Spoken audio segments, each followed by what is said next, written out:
Eh ben, Comment ça va, mon loulou? Ah, on a pris cher, hein? Ah ouais, c'est bien. la Tu vois, alors petite est-ce que ça descend? Bah oui, c'est Ah, descendu. ben, ça descendu. Bon, Bonjour, bienvenue à tous. chez les tontons crypto. On est là pour passer un bon moment. Exactement. T'inquiétez pas, on va vous décrypter tout. Merci d'être là. Et Julien, toujours pour les fondamentaux. Et Alex, côté technique. Alors de suite, merci encore aux abonnés. Merci à tous de nous rejoindre, de liker, de faire des petits commentaires gentils. Ça fait plaisir dans ces périodes Exactement. de bain de sang. Oui, ça saigne. Ah, voilà. hein. Bon, vous inquiétez pas, nous aussi, hein. Oui, Notre oui. PNL ABC, le sourire il est là, mais pas dans le portefeuille. Voilà, hein. exactement. On n'est pas insider, on n'a pas les... voilà. Mais on est là quand même pour vous rassurer. Merci de vous abonner, n'oubliez pas, nous ça nous aide et vous raterez rien. Et on attaque direct, qu'est-ce qu'on voit cette semaine? Le petit menu, bon bah voilà, hein, c'est Une chute contrôlée. Voilà, on va alors, vous expliquer pourquoi ce titre. alors, il y a quelqu'un qui a quand même fait un super, qui s'est bien bagué Ouais. en Bitcoin. Alors soit il est totalement fou, soit c'est un génie. Ah, de 0,25 Bitcoin à 118. 118 000. 118 000. Et tout ça au milieu d'une ambiance plus que fedesque. Ah, on va en parler un De petit la peu, FUD, de la FUD. Musk, de Binance, etc. Et alors, Du coup, piège baissier. Ou renversement de situation. On vous dit ça tout de suite. On attaque par les news de la semaine. C'est parti. Bon, ben alors, Bon, bah c'est du moins 20. Bon, on va faire simple. Hein. En gros, moins 20 à peu près pour tout le monde, avec des moins, des plus, Ouais. etc. Grosso modo, c'est là-dessous. Vincent, certaines ont très très bien résisté, comme Tomo sur Telegram. D'ailleurs, on vous invite à nous rejoindre. Hein. On a eu des très bons plans sur HBAR, Tomo, LPT et d'autres qui ont des jetons qui ont très bien tenu et qui nous ont permis de faire des petits calls sympas entre ces moments de Vincent. AKT, on vous en avait parlé, ça fait partie des jetons à intelligence artificielle oui. qui régleraient les problèmes de GPU comme Tao de Bitensor. Donc on est content de les voir performer. Donc ça c'est un petit auto-satisfait site comme on dit dans le milieu. Alors, qu'est-ce qu'on a comme petite news sympa? On va commencer un petit peu par les FUD. Hein. On Ouais. y va, on rentre dedans. Alors vous l'avez vu et c'est normal, on rentre dans une période de FUD où on va maintenant s'amuser à vous faire peur un vous faire maximum. peur, ne pas vous faire acheter, vous dire c'est fini, à vous il vaut dégoûter. mieux arrêter. Voilà, donc là on va vous expliquer un petit peu, on y viendra plus longuement dans l'analyse du Bitcoin, mais c'est vrai que là on est en train d'assister peut-être à un piège baissier. Ce piège baissier, moi je le voyais plus haut, c'est pour ça que moi pour mon coup on en est un petit peu désolé parce qu'on pensait qu'il allait... Il allait franchir en fait un petit peu plus haut. C'est vrai que là tout de suite il a voulu retracer, il retrace, il est déjà au 25. Exactement. Donc Bon, là on va, ça, on va en parler après. La Binance, alors on va commencer par peut-être Binance. Alors Evergrande, tiens, tiens, j'étais sur Evergrande. Evergrande. Eh ben Evergrande. Alors Evergrande, qui va troisième... refaire faillite. Ah, troisième faillite encore. C'est fou, hein. Ouais. Donc Il est pour fou, ceux qui ne le savent pas, c'est leur troisième faillite officielle. 2021, 2022 et 2023, peut-être Exactement. 2024 aussi. Donc là, ils ont demandé à être mis sous Chapter 15, qui est différent du Chapter 11. Le Chapter 11, c'est pour les Sociétés, on va dire locales. Locales, Là, c'est US. les multinationales. Exactement, les multinationales. Et donc, c'est le Chapter 15. Grosso modo, ils ont 21 jours pour accepter les États-Unis qui soient mis sous cette protection-là. Ça ne veut pas dire qu'ils vont couler. Ouais, ils ont demandé une mise en faillite, ils sont à 340 milliards à Ouais, rembourser, c'est pas rien. Non, c'est pas rien. Ça, quand même, ça pue du huc. Il y a une énorme crise immobilière. Pas de souci. Il y a un risque systémique avec Country Garden, lui aussi, qui peut aussi plonger, qui n'arrive pas à rembourser là cette semaine son emprunt, on va dire. En tout cas, c'est des news sur lesquelles ceux qui veulent faire baisser le cours vont s'appuyer, vont mettre en highlight, vont vraiment éclairer pour vraiment vous dire waouh, ça pue du huc. Ouais, ça pue, l'immobilier aussi aux US, ça pue. Bref, montrer qu'il vaut mieux se retirer un peu de tout ça et rester dans sa tanière. Et ça, maintenant, c'est parti plus tôt que je l'aurais cru. Ouais. Moi, rappelle-toi, le reverse. parlé. Pour moi, le reverse, je le pensais entre 38 et 42. On en a déjà parlé. On en a pour déjà ceux parlé. qui Moi nous suivent. aussi, je le sentais Voilà, comme ça. Je pensais également qu'il allait y avoir l'approbation des ETF qui allait arriver plus vite pour nous amener là et chuter derrière. Bon, ça chutait avant l'approbation des ETF, tant mieux. Je pense que ça sera justement quand tout le monde n'en voudra plus Oui, qu'il y aura l'approbation des ETF. Exactement, pour montrer que l'ETF. Bon, on en reparlera. On en reparlera. Bon, dans la FUD, toujours aussi Binance. Alors Binance, bon voilà, les retraits, SEPA, c'est fini, PaySafe, c'est fini, mais jusqu'au 25 septembre. Ouais, il y a une C'est prolongation et Bon, Binance construit, il va vous proposer quand même une affiliation à une banque, il n'y aura pas de souci. Je ne le vois pas autrement. Vous pouvez transférer vos cryptos, vous pouvez transférer, enfin bref. En tout cas, ça fait un FUD pas possible, comme le jeton BNB où on disait qu'il allait... alors BNB, lui, c'était 220, puis après ça a été 210, et là on apprend aujourd'hui que vu ses collatérales, c'est 190 $. Ce qui vous explique, c'est que beaucoup disaient que s'il atteint ces prix-là, le BNB, et qu'on va en dessous de ces supports, il allait être liquidé et que ça allait être à la fin de Binance. Et à chaque fois, on a un nouveau message en disant... qui rebaisse encore à chaque fois le prix. C'est une running joke, donc ça alimente encore de la FUD, ça alimente de la morosité. Et d'ailleurs, c'est bien. Et ça marche. Ça marche. Il y a très peu de leviers maintenant. On le voit, l'open interest a énormément chuté. Donc, tous ceux qui veulent parier avec plus d'argent qu'ils n'ont en empruntant avec des effets de levier, on appelle ça les contrats futurs ou perpétuels, eh bien, ça calme énormément le jeu parce que le marché ne pumpera jamais en mode bull run. Ça, c'est sûr, quand si il est tout trop le lourd, monde est avec des leviers x100 prêt à partir. Non, c'est pas possible. Il y a 88% de nouveaux détenteurs là qui sont en PLS. Il y a des leviers qui ont été jamais vus autant. Forcément, le marché va pas vous laisser monter. Il faut qu'il y ait des contreparties. Si toutes les contreparties sont dans un sens, le marché ne pourra pas partir parce qu'ils ne pourront pas prendre les contreparties. Si toutes les contreparties sont dans le vert, on ne pourra pas pumper. Donc ça, c'est une évidence. Et on finit par... Ah voilà, alors ça aussi on l'a lu. Au niveau de la FUD. Alors Elon Musk aurait vendu limite juste avant à minuit 40. Minuit 40. Tesla, à minuit 40 parce que c'était à 1h la baisse. Il a appuyé sur le bouton, là tout vendu. Il s'était mis sa montre Tesla. Non, malheureusement ça a déjà été fait depuis bien longtemps. Vous inquiétez pas, il y a des fois des gros dumps. Arrêtons de vouloir tout expliquer. C'est à 1h du matin, illiquide, etc. Il n'y a pas de volume. Forcément, c'est assez Quelqu'un qui voulait dumper le marché, c'était le meilleur moyen. Comme tu disais, à 1h du matin, c'était jeudi soir, je crois, ou vendredi soir. Oui, c'est le 17. Ouais. C'était parfait. Donc bien joué. Bien joué, celui qui a envoyé la mèche. Exactement. Et donc, voilà. Donc, tout ça, c'est de la FUD. On a essayé de se l'expliquer. Mais non, ce n'est pas dû à cela. Et d'ailleurs, c'est bien de créer ce type de FUD parce qu'en fait, ça permet de faire partir un gros nombre de personnes pour qu'il n'y ait plus personne. Exactement. Et là, on peut commencer à repartir. Parce qu'on se dit, ah tiens, même Elon Musk vend. Bon. Voilà, exactement. C'est le but. Le but est en attendant, tout le monde n'a pas vendu.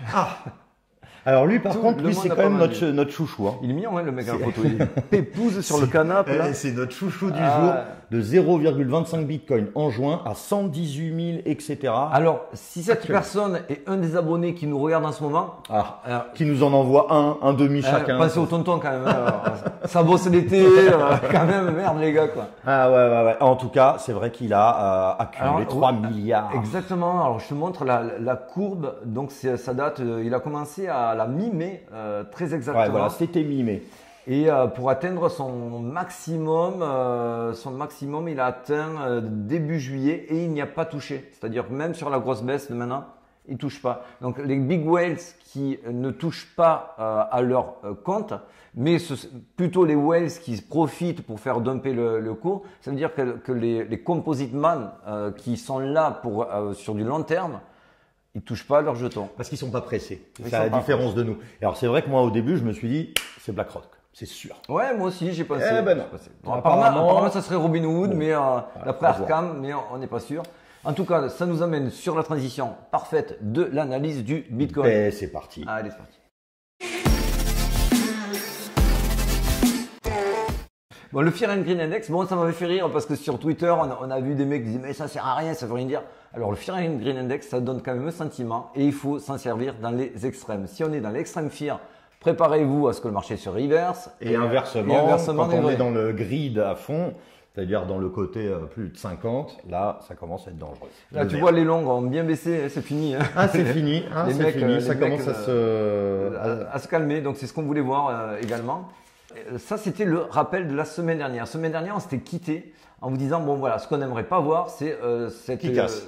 Qui casse la trendline inférieure et qui s'installe en dessous. C'est exactement ce qu'il a fait et c'est ce qu'on ne voulait pas voir. Alors d'ailleurs, il y avait le fameux H-Ribbon. Alors le H-Ribbon, pour faire rapide par rapport à tous les teubés, alors pas chez nous, ils ont été très respectueux chez nous, mais j'ai vu des mecs qui attaquaient certaines personnes en disant « Ah ouais, mais le H-Ribbon, c'est un indicateur de merde ». Alors ceux qui disent ça, déjà, ils ne savent pas ce que c'est, parce que le H-Ribbon, c'est peut-être un des meilleurs indicateurs aujourd'hui dans le milieu crypto, puisqu'il n'est pas du tout basé sur des momentum sur lesquels on peut jouer, il est basé uniquement sur le hash rate et les mineurs avec leur stock qu'ils ont en réserve, qui vendent ou qui ne vendent pas. Et oui, c'est un très bon indicateur. Mais c'est pas la minute. Mais non, c'est pas immédiat. Ah bon? J'appuie pas dès que c'est bleu? D'ailleurs, regarde, je t'ai mis vite fait deux petits exemples. Je t'ai fait ça très rapide. Alors, il y en avait un ici, un hash ribbon. On le voit, il a annoncé là. Et les semaines qui ont suivi, 2 semaines après, moins 20%. Ici, on en a un autre hash ribbon. C'est donné, mais pile au moment où c'est donné, ça chute comme à nous, moins 40%. Et cet exemple, il est très bon parce qu'il ressemble un petit peu à ce que je pense qui est en train de se passer en ce moment. Oui, de la purge. Ouais, il y a une purge, le fameux piège baissier. Alors, c'est simple, on va vous passer un extrait rapide. Oui, d'ailleurs, surtout restez connectés. Voilà, restez connectés important. parce que c'est pour nous aussi un très très bon collègue, oui. c'est un très bon financier. Collègue, il a une vision long terme et pour les holders, vous devez calquer ces visions long terme là. Donc lui, ça fait 4 mois qu'il a publié cette vidéo. 4 mois qu'il a publié cette vidéo, c'est sur du Wyckoff accumulation, il connaît très bien les cycles. Super moment pour acheter des crypto-monnaies avant que ça fasse des plus hauts parce qu'il y aura des bons prix d'entrée. À prendre en compte que ce ne sera pas évident d'acheter des bitcoins ici. Vous voulez vous dire oui, ça va être logique, je vais acheter plein de bitcoins. Vous verrez que lorsqu'on va arriver là et qu'il y aura cette phase de purge, ça va pas être facile d'en acheter. Psychologiquement en tout cas, si vous n'avez pas beaucoup d'expérience. Parce qu'on va vous parler de régulation, ça va être la récession, il y aura beaucoup de licenciements, l'argent va être plus rare, etc. etc. Ça va être vraiment le bazar dans le monde, vous allez le voir. On a une grosse analyse, on a construite sur plusieurs mois. Bon, là, on ne peut pas être plus précis que ce qu'il vient de dire. Et même sur son coup de patte de chat, même il était assez précis. Il est très précis. Il était très précis. Et en effet, on n'a pas eu, nous, notre seul souci, c'est qu'on n'a pas eu le spike au nord qu'on attendait. Cette spike, bon, lui, il la monte aussi un petit peu plus haute, on est à 33 000. Voilà. Même moi, voilà, j'aurais commencé à être vraiment très pessimiste à partir de 34, 35, 36 000 jusqu'aux 40. Ça se retourne avant, c'est pas grave, il faut savoir juste qu'est-ce qui se passe en ce moment. Et ce qui est bien, c'est qu'on est à peu près vers les 25 000. Donc il y a tous ceux, comme tu vas montrer, je pense après, qui disent le support long terme tient, donc on est parti pour revenir. Ou alors la purge. Je te le montre de suite. Et c'est pour ça qu'il y a beaucoup moins de monde. Donc voilà, aujourd'hui, c'est très partagé puisque comme tu le dis, on est sur une phase très intermédiaire. Et c'est exactement ce que le marché, c'est là où il est très très malin. Il se cale là où l'indécision totale en disant ça baisse ou ça monte. Et c'est vrai que ce support est un gros support. Ça vient de H-Crypto, exactement. Et donc on voit qu'effectivement ce support est historiquement fort. Et c'est là-dessus aujourd'hui où tout le monde va un petit peu flipper, à savoir est-ce que ça mise dessus, est-ce qu'on mise pas dessus. Alors normalement les traders, sachez qu'on achète sur les supports et on vend sous résistance. Aujourd'hui, moi, je vais rester dans l'expectative. Pourquoi? Parce qu'aujourd'hui, je ne vais pas du tout jouer les liquidités. Les liquidités, vous voyez, il y a quasiment rien au sud. Ici, on est à 26 000 et il y en a un petit peu plus au nord, mais elles sont assez hautes. Donc, on ne va pas jouer sur les liquidités, mais sur la psychologie des marchés. Aujourd'hui, qu'est-ce qui va driver le cours? Ça va être de la psychologie, ça va être la smart money qui va essayer de se placer, et notamment les fameux composite man qui sont détaillés dans la vidéo. Voilà, on rappelle, le composite man, c'est l'équivalent de BlackRock, JP Morgan, etc. C'est un et unique personne. C'est ce que dit Wyckoff. Gros institutionnels. Voilà, exactement. C'est-à-dire, il les récupère en un et en fait, il faut suivre le mouvement de ces personnes-là pour pouvoir gagner. En gros. Et alors, si on continue dans la psychologie de marché, on serait sur ce schéma-là. Ceux qui nous suivent depuis longtemps, vous n'êtes pas surpris de le découvrir. Alors, il y a d'autres formulations au niveau de ce schéma-là, mais pour moi, il est très clair et il est très représentatif.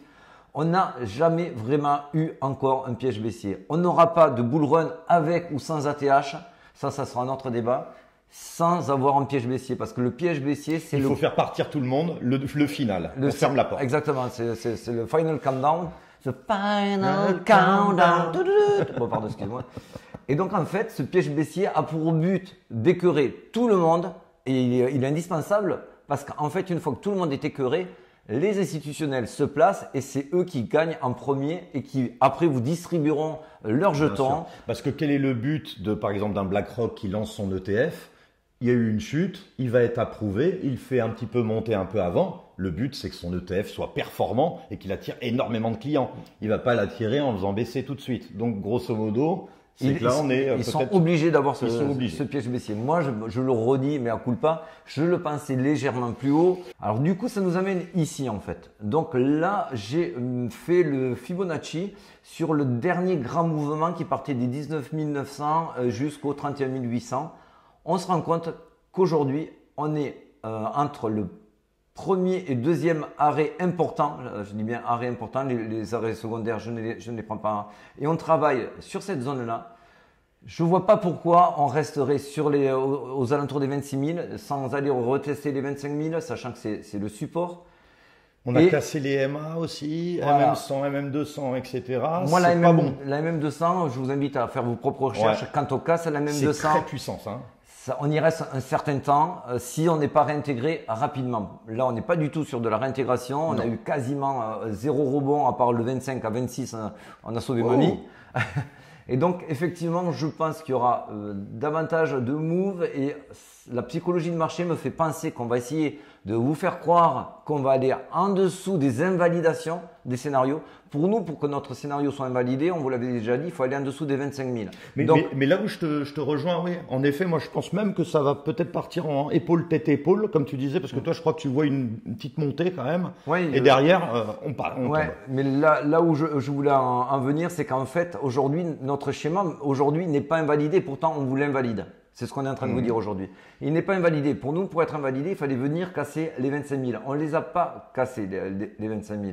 Mais pourquoi, pour moi, il est invalidé? Parce qu'on a cassé la MM200. On n'a montré aucune, on est dans une résilience totale, il n'y a aucune euphorie. Et on voit que toutes les bonnes news, même le mec qui a ses 3 milliards, machin compagnie, on voit zéro effet. Quand les news ont zéro effet sur le cours, ça veut dire que là, aujourd'hui, on a pris un gros coup de massue et que le marché, il a besoin encore d'encaisser. C'est comme s'il avait, vous tombez malade, vous mettez un petit peu de temps à vous remettre. Hein. Exactement. Là, le Bitcoin, potentiellement, il peut même… On accuse le coup. Et aujourd'hui, pour vraiment rendre les gens très pessimistes, très beurre, très dans le disbelief, c'est-à-dire on n'y croit plus du tout, il faut une grosse jambe, il faut vraiment aller flirter avec les 20 000, voire peut-être une spike rapide en dessous de 20 000. Même en dessous des 20 000, ça serait pas mal. Alors moi, c'est vrai que je vous le dis, hein, ça c'est mon avis personnel, on en a parlé tout à l'heure, si ça spike en dessous, j'y vais. Hein. Ah oui, je vous le dis. Ah, moi, Alors voilà, donc c'est aussi pour vous dire qu'on n'est pas permaboule. Non. On vous a toujours dit, nous, il y a des zones, il y aura des pièges haussiers, il y aura des pièges baissiers. Le piège baissier, on vous le redit, on l'attendait un poil plus haut, c'est pas grave, on l'a invalidé au bon moment, on est tous couverts, il n'y a pas de problème. Et aujourd'hui, je ne vois pas du coup. Alors là, je serais heureux de me tromper. Hein, oui, tout à fait. Je ne vois pas le Bitcoin réintégrer la MM200, voire le canal haussier. Aujourd'hui, ça manque vraiment de souffle sans une grosse news catalysante. Ouais, exactement. Il n'y a pas de news, il n'y a personne, il n'y a pas de volume. Bon, maintenant la volatilité commence à se… Et au niveau du marché, il n'y aurait eu aucun intérêt parce qu'en fait, là aujourd'hui, si vous faites un pump à 26 500, 27, 28 000, tout le monde va repartir sur des longues en mode « Ah, mais c'était juste une petite spike, le marché repart, c'était pour faire peur. » Et là, il faut que ce soit plus profond que ça, il faut que ce soit plus traumatisant, il faut que vraiment, même nous, on se dise « On n'en veut plus du Bitcoin. » Comme il disait d'ailleurs dans la vidéo, hein, c'est ce côté de régulation, c'est pour ça qu'on vous a parlé aussi titré Binance, Musk, etc. On essaie de vous faire trembler à chaque news pour que vous disiez « Il vaut mieux que je m'en sépare. » Si on fait un petit peu d'intraday, alors aujourd'hui, on a… quelques longues à aller sortir ici et beaucoup de shorts à sortir ici. Donc aujourd'hui, oui, le marché va s'amuser avec le peu de liquidité qu'il y a. Donc il y aura des yo-yo au nord et au sud. Alors je vous l'ai mis dans ce sens-là, mais franchement, ça aurait pu être aussi dans l'autre sens. C'est juste que pour l'instant, il y en a un peu plus au nord à aller sortir. Donc pour moi, ça aurait un peu plus de sens d'aller d'abord sortir ceux du nord avant d'aller au sud. De toute façon, si on doit aller vraiment au sud, il faut qu'on parte au nord avant, un petit peu. Il faut aller prendre un peu d'argent. Exactement. Voilà. Donc c'est pour ça que là sur le canal Telegram, on s'est lancé un petit long. On s'était déplacé à 25 900 quand on avait spiké ici. Donc voilà, c'était le bon plan et certainement on le clôturera entre 26 400 et 26 500. Donc tout ça, c'est des infos config gratos. N'hésitez pas à nous rejoindre. Eh ben voilà, c'est plutôt complet. Hein. Vous avez tout compris? Voilà. Hein. Bon, on reste solide. Hein. Toi, oui, toi t'es costaud. C'est bon. Hein. Allez, les amis, gros bisous les amis. Gardez le sourire. Bye. Ciao, ciao.